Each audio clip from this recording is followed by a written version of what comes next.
Have you ever had a situation where, as an adult, no matter what you do, what you accomplish, your parents still kind of look at you like, it's never quite good enough? You can never live up to their standards. That's today. Crazy and insane. My crazy family. That and a lot more. We got a story of a disgraced Navy guy, has kids by multiple women and a bunch of girlfriends and a wife. And a 23-year-old girl found out that her mom thinks she's a narcissist. So we'll dive into all of that on today's episode. Be sure to press subscribe wherever you download podcasts. You don't miss any episodes of this show. You even get advanced episodes. So if you're binging and going, I'm out of episodes, I need more, and you'd like it all to be commercial free, even the archive, sign up on Apple Podcasts. Try it out for 3 days free. Then after that, get everything, right there. There's a lot of advanced episodes, by the way, like a month in. So much for you to binge away on right now. Tony, Stacey Cole with you on today's episode. What's up? Our stories today just have me like this Navy guy. Oh my God. He's got women all over the place. He's pimping all over the world, as Ludacris would say it. Yeah. Oh my God. Yeah. And I'm sorry, I don't mean to laugh, but that, cultivating a relationship with one person takes a lot of time. But if you've got multiple women, girlfriends, and even a wife and kids, where is this guy finding the hours in the day? I don't understand that. Not only just from like a moral concept of like, that's not right to do to other people, but more so like, how are you like compartmentalizing each one of these relationships into its own box and then only pulling from that one box when you're with these specific people and not fucking up and like, oh, because I'm sorry, my life gets very gray. I never cheat. I don't have more than one relationship at a time. I mean, especially now I'm engaged.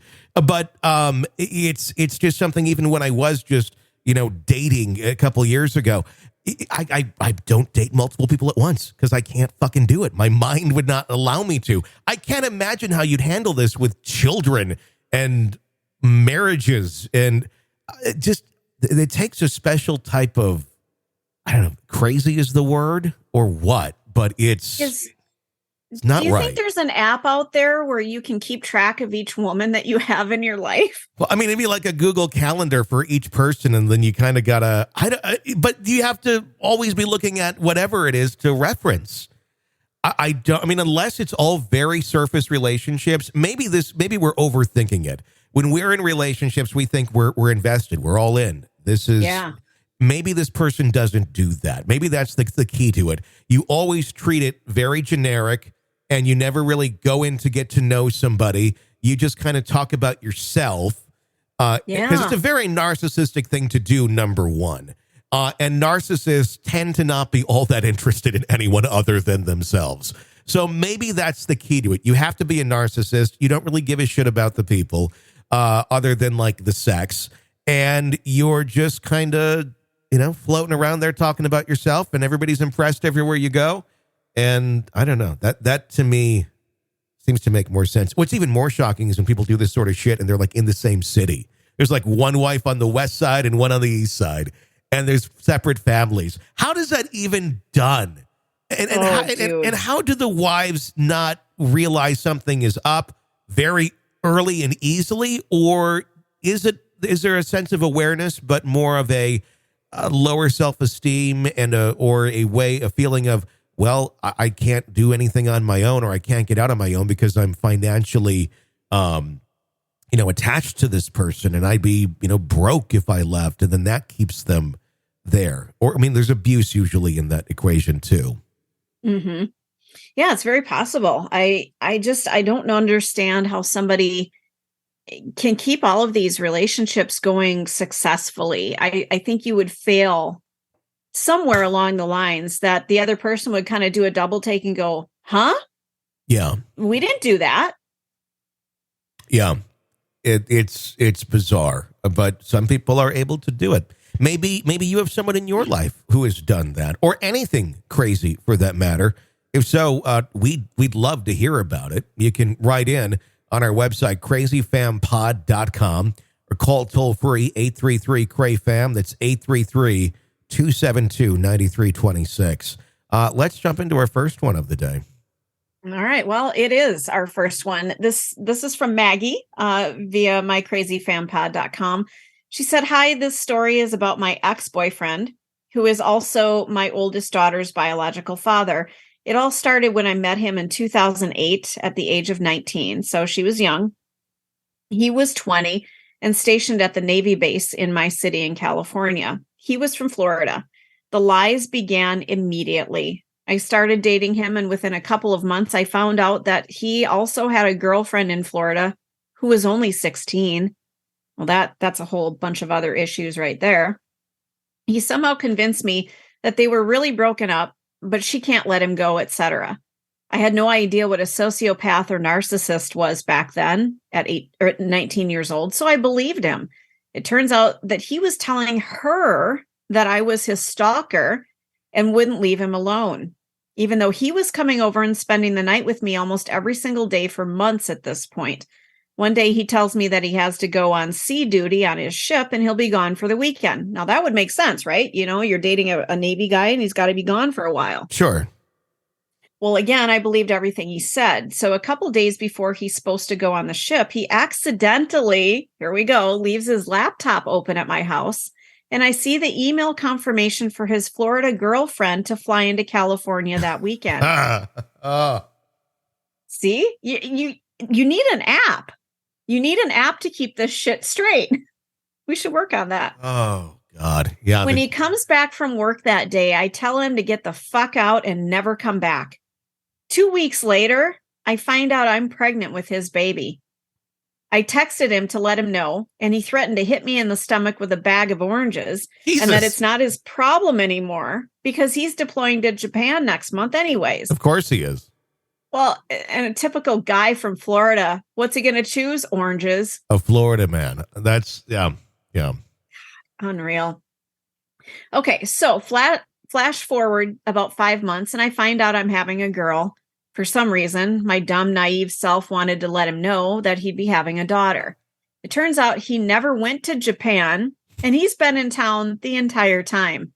He weaseled his way back into my home and into my life. He came up with the story about the Florida girlfriend and him breaking up because she's a cheater and a whore, allegedly. You mean it's like you? Well, He even said his mom saw her with 2 different guys. So a couple of months go by, and now I'm super pregnant. And one day I see a text pop up on his phone from grandma saying, "I love you so much, baby." And it seems strange to me. Well, yeah, grandma shouldn't really be calling you baby, right? Yeah. So I look through the messages, and it turns out, guess what? It's his Florida girlfriend saved as grandma in his phone. Wouldn't that And be guess weird? what, guys? Grandma's pregnant? Grandma's pregnant. Yep, she's pregnant too. He had gone home for a week or so during the summer and now has 2 daughters on the way. Fucking hell. That's when I really lose it and start telling him to leave again. And he convinces me that the other girl is pregnant with someone else's baby and she is a whore. So he's just surrounded by alleged whores, obviously. Well, a few days later, I get a call from his wife, a third woman. She lives in Montana. Oh my God. She wants to know where he is because he abandoned her. I think she was trying to look for him through other Navy guys and found my number. So as I'm trying to make sense of all this and figure out what to do with my life and not be with this lying guy, he tells me that he is getting kicked out of the Navy for stealing, drunk driving, and sexual assault. So he's been screwing. So he assaulted some other woman, it sounds like. Mm-hmm. He's going to have to go to the brig on the base. He was locked up when I gave birth to our daughter. He came back and she was a few weeks old and he said, "I need to see my mom. She's really sick around Thanksgiving." And he left for Florida and literally never came back. I have not heard from him. And our daughter is now 13 years old. I stalked his Facebook, and he has 5 more kids with 2 other women in Florida. This is just the top layer of the story. It's so much worse. I've learned some valuable lessons from him. I still have PTSD from it and really bad trust issues, but my daughter is the best and I wouldn't have it any other way. Well, holy shit, Maggie. Good. I'm glad this I was afraid we were going to hear like, and he disappeared and he came back 5 weeks later. 13 years have gone by and he's been gone. I would say good. Stop, Facebook stalking him. Stop trying to define. You let go. Cut the cord. There's no point in sitting here and letting yourself be pulled down by the negativity and the insanity of a sociopath for the rest of your life. I mean, this person clearly has no involvement with your daughter, and that's a good thing. You should never, ever, ever encourage her to have any sort of interaction with him. Now, when she's an adult and she wants to do what she wants, make sure she's well aware of the fucking story. Don't sugarcoat it. I hate when people sugarcoat reality to their kids because, they did it. They should know. They should fucking know what they're dealing with. It's irresponsible to be a parent and not explain what the fuck is going on when your kids are trying to put the building blocks together of who they're fucking dealing with. Now, kids sometimes can be, rather defiant on things or not accept things for reality on reality's terms because they have an idealistic view or wish or hope that someone is someone that they're not. And a lot of times they have to find out the hard way. But there's nothing wrong in this case. I mean, you don't have to go out of your way to bash the person. Just tell the truth. That's the interesting part, because I think a lot of parents feel like, well, I don't want to badmouth them. If you're just speaking reality, you're not badmouthing. Yeah, exactly. If you are presenting facts and you're not going into he's a fucking dick or she's a fucking bitch, and because of just present the facts. The facts tend to, with people like this, bury them far more than your opinion or your personal experience. I mean, share your personal experiences, but you don't have to exaggerate anything. You don't have to, because he did it for you. He did it for you. That's one of those things where when you're in that situation, it's like, oh, I don't need, because a lot of people will be like, just to keep the kids away from the other parent, if they don't want them, they'll exaggerate, they'll embellish and things of that nature. Most of the time, if they're a bad human being, you just speak reality, and that's all you really need to do. So I think that's great. Your daughter's 13. You love her. She's turned out to be a great kid. There's many, many, many, many, many, many, many children who had one absolutely piece of shit parent, but one really awesome mom or dad, and they turn out wonderful. You don't always need that second paternal parent there or maternal parent there just because they share some fucking DNA. Mm-hmm. If they don't share sanity or anything like that, they don't need to be around. They really don't. If they're wanting to be there, they're wanting to show an effort, that's a whole different thing. This person clearly has abandoned the child. I get, you're curious, morbid curiosity. I would probably be that way to a certain extent too. Like, what have they done now? It's like watching a train wreck and like hearing, oh, there was another wreck. Like, oh, let me fucking look and see what this crazy fucking person did now. Oh God, yeah. I get that. No, that's human curiosity. We're all about that. I get it, but at the same point, it can easily suck you down that rabbit hole of how you've been victimized, and you have been. But don't let that be your identity. Don't let the victim. Don't let you becoming a victim be your identity. And I totally get you got PTSD, really bad trust issues. That is in your court to deal with now. That is not anything that they're gonna have some sort of come to Jesus or show up, I'm so sorry, I shouldn't have done. No, they're fucking sociopaths. They're going to die a sociopath.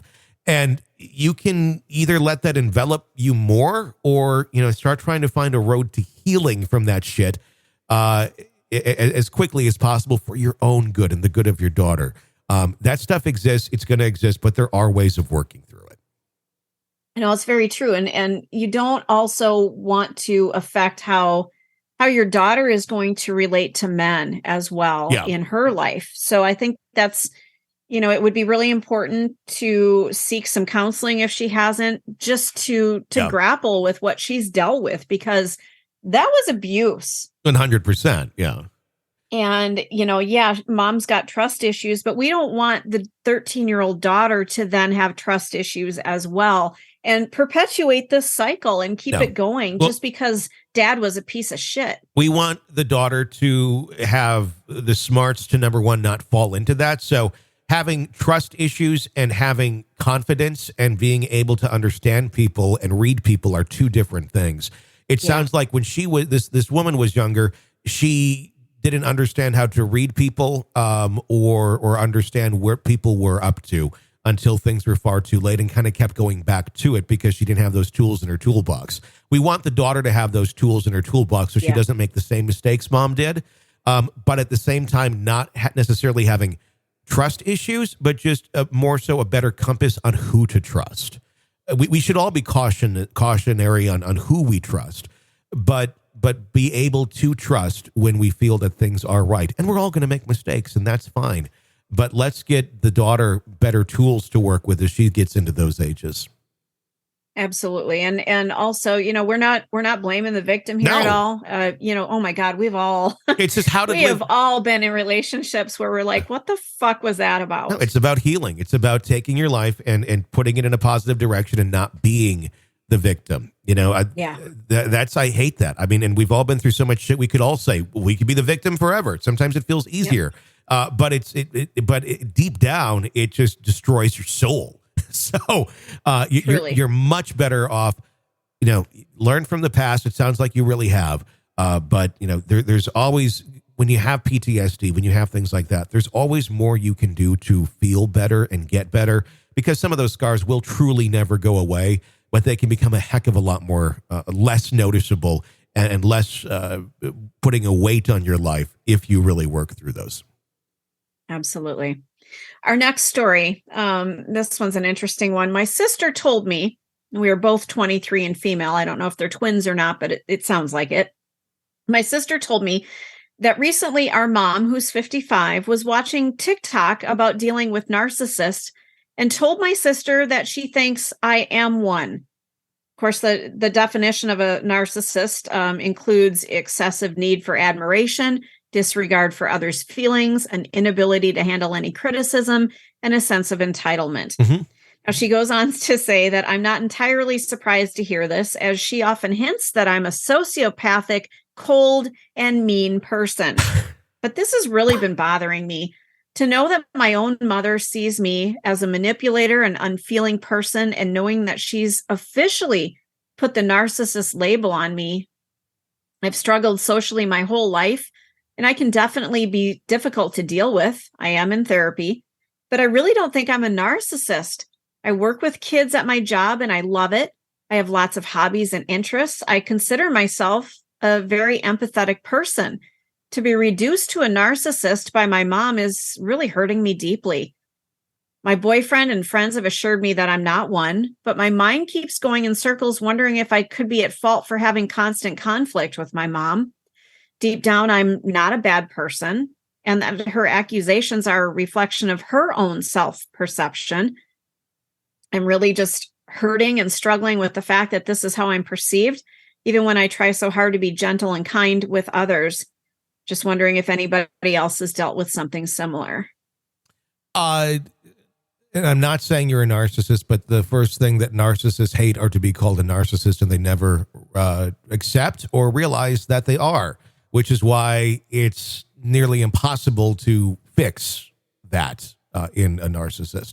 And there's a difference between... Is it possible this person is a recovering narcissist? We all have narcissistic tendencies. There's narcissistic personality disorder, and there's narcissistic tendencies. We all have them. And a 23-year-old female usually has a lot of them, no matter who the fuck they are. And I'm not just saying it because it's a 23-year-old female. It's just really kind of reality of...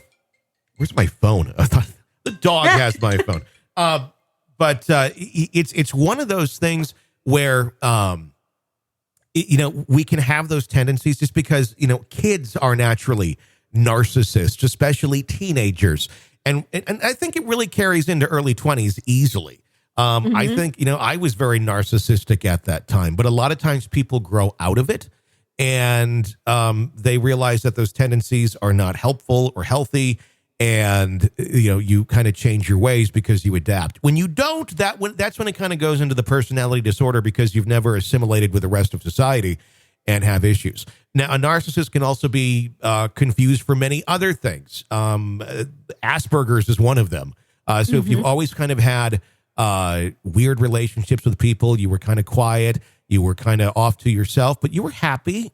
People can read that as being standoffish, as being self-centered, and all that. And it really just your Nero-ness of you, really, it never felt comfortable in those sort of settings. It doesn't make you a narcissist, but it can appear like that to others.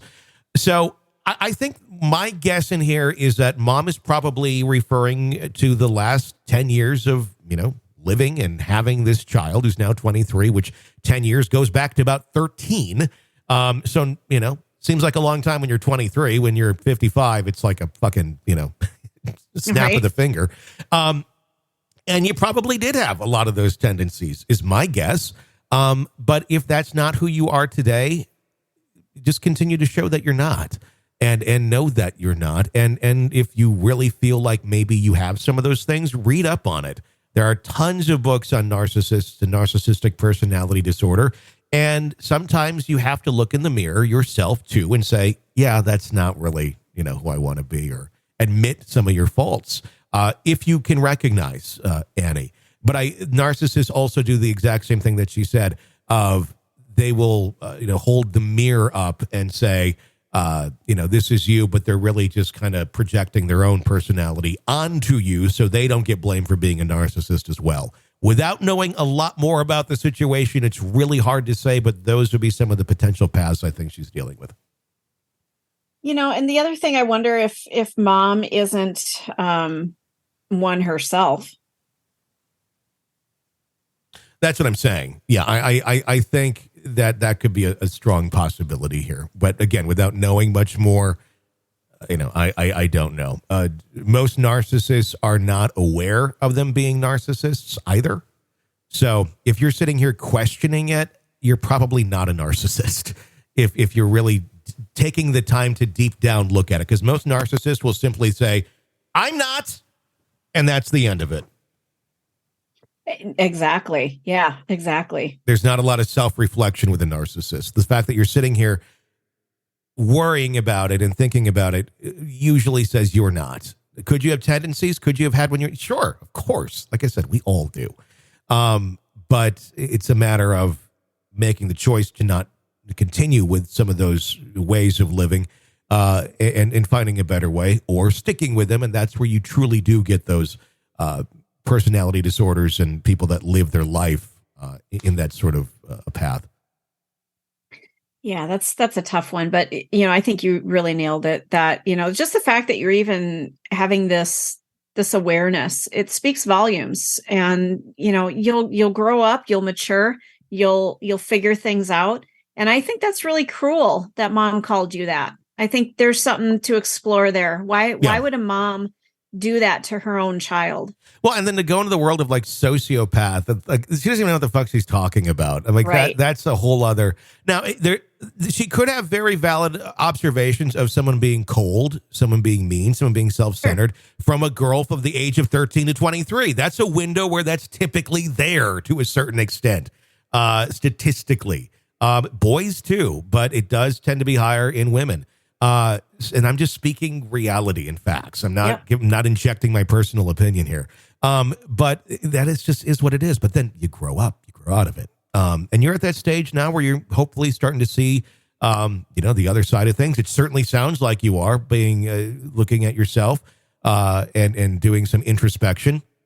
So I think you're on the right path. You're telling someone I'm not a narcissist is not going to make them think you're not a narcissist. Yeah, that's very true. All you can do is live your life, and I know that hurts, but just keep living your life in a positive way.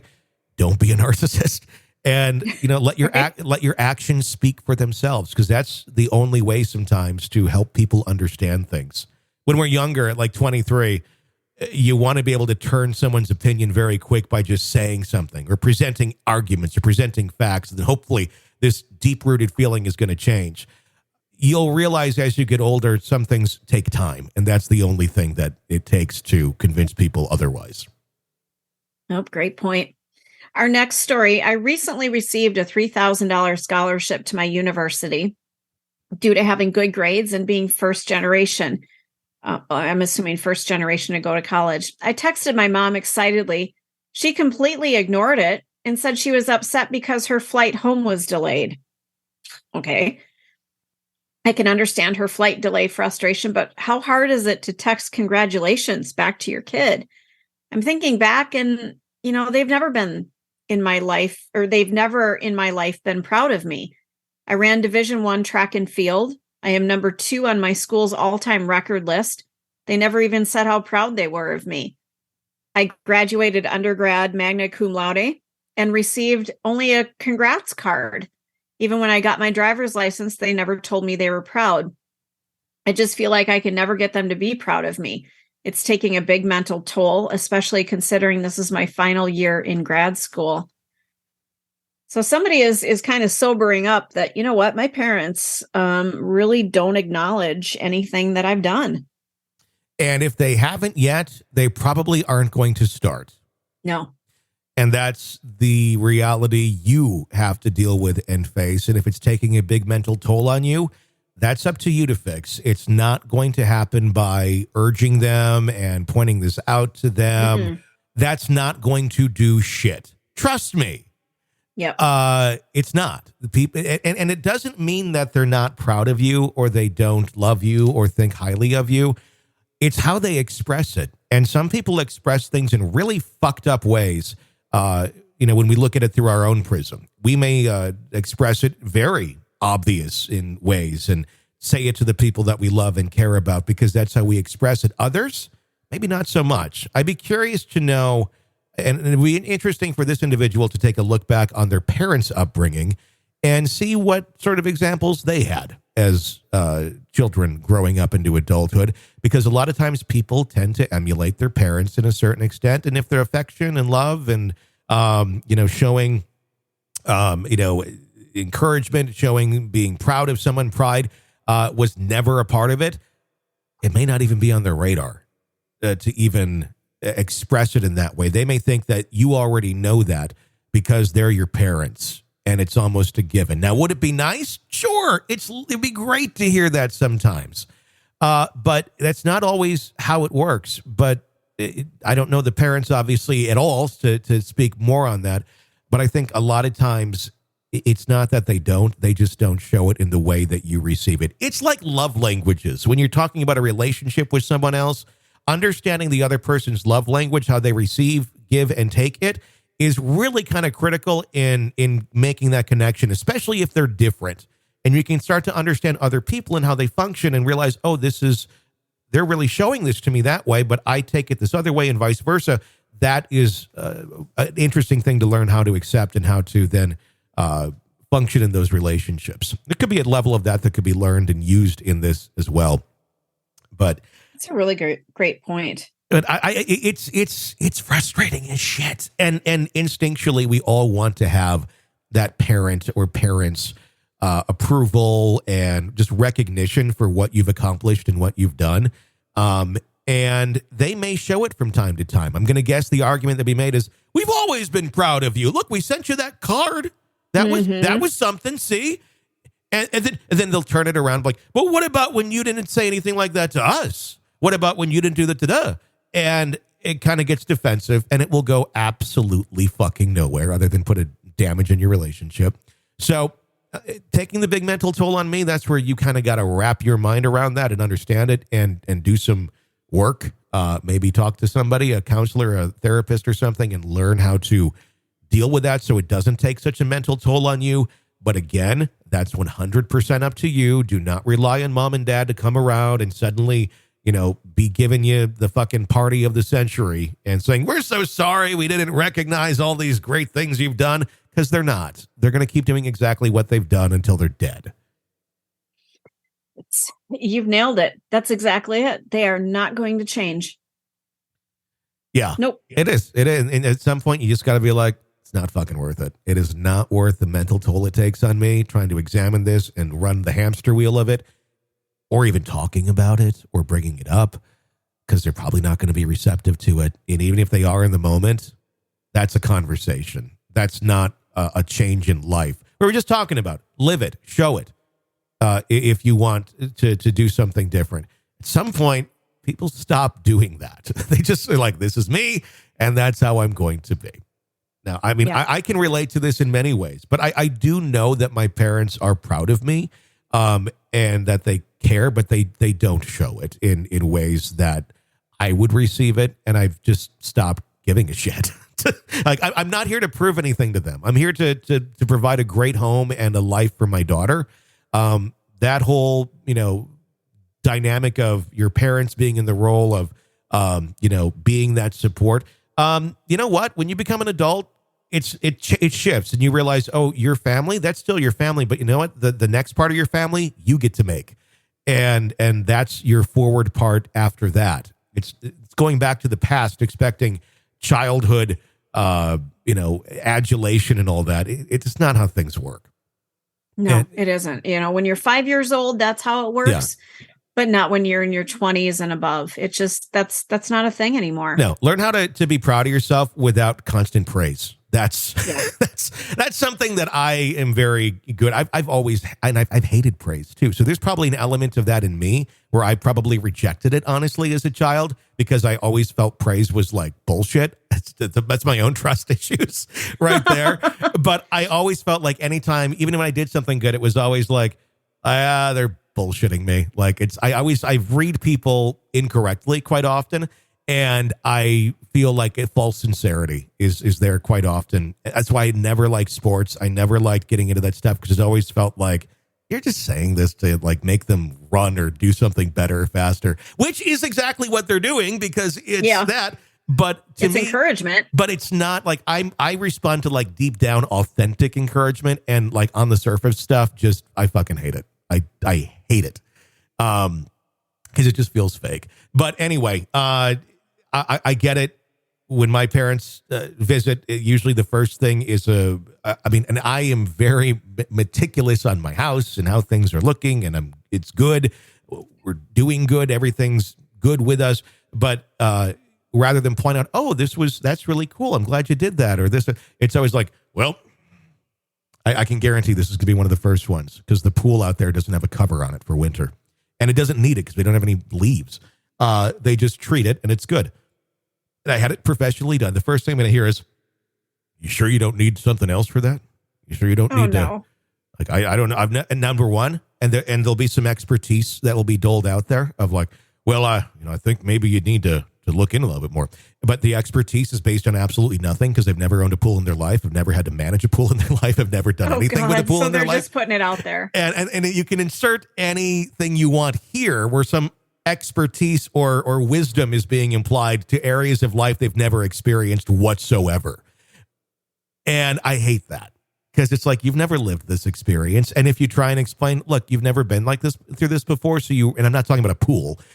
So I don't really expect you to know a whole lot. I just want, support. That's all. I don't need advice if you don't have the means to give it. Nor would I give advice to somebody if I don't have the means to give it. But that's usually volunteered sometimes, and it comes across as hurtful.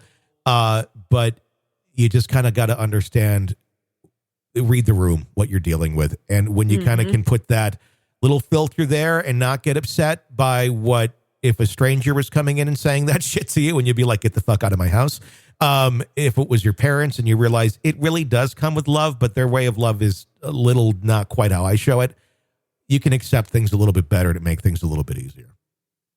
Yeah, no kidding. Wow. It's a lot. It is a lot. Yeah. It is a lot. The human condition is a lot. Yeah. But it's confusing as shit. And I am counting down my moments right now as we record this. Because oh God. Because we're recording this right before Christmas. I know this is coming out towards the end of January. But I'm counting down the moments right now, because I believe they're hitting the road either today or tomorrow to avoid a blizzard.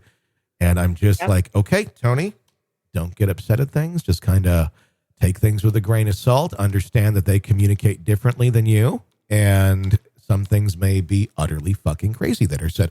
But deep breath.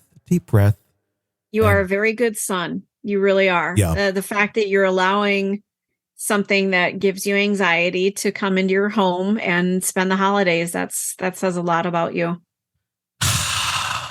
We'll try and get through the holidays with as little alcohol Yep. and sticky icky as possible. But I'm sure there'll be some used for coping mechanisms, and I know that's not healthy, but Deep breath. sometimes little breathing. you just kind of need to have a drink or two when that's going on. And it helps them sometimes too, I think, to ease Oh, up. And hell yeah. Always offer a drink to the nasty relative unless they're an angry drunk. yes, exactly. I mean, I think that's how you survive in Wisconsin half the time. That's why everybody gets along so well, is alcohol. I agree. Especially in winter, and you all have to be in closed quarters together.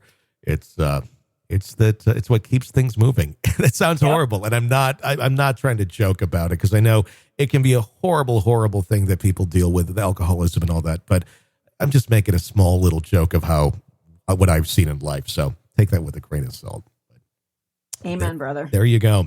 All right, that is going to wrap up today's episode of the program. If you like the show, be sure to check us out on Apple Podcasts and subscribe. Even get 3 days free. All the bonus episodes, advanced episodes, all of it commercial-free. Binge away right now on Apple Podcasts. Until next time, for Stacey, I'm Tony. Thanks for listening to My Crazy Family. They're crazy and insane. My crazy family.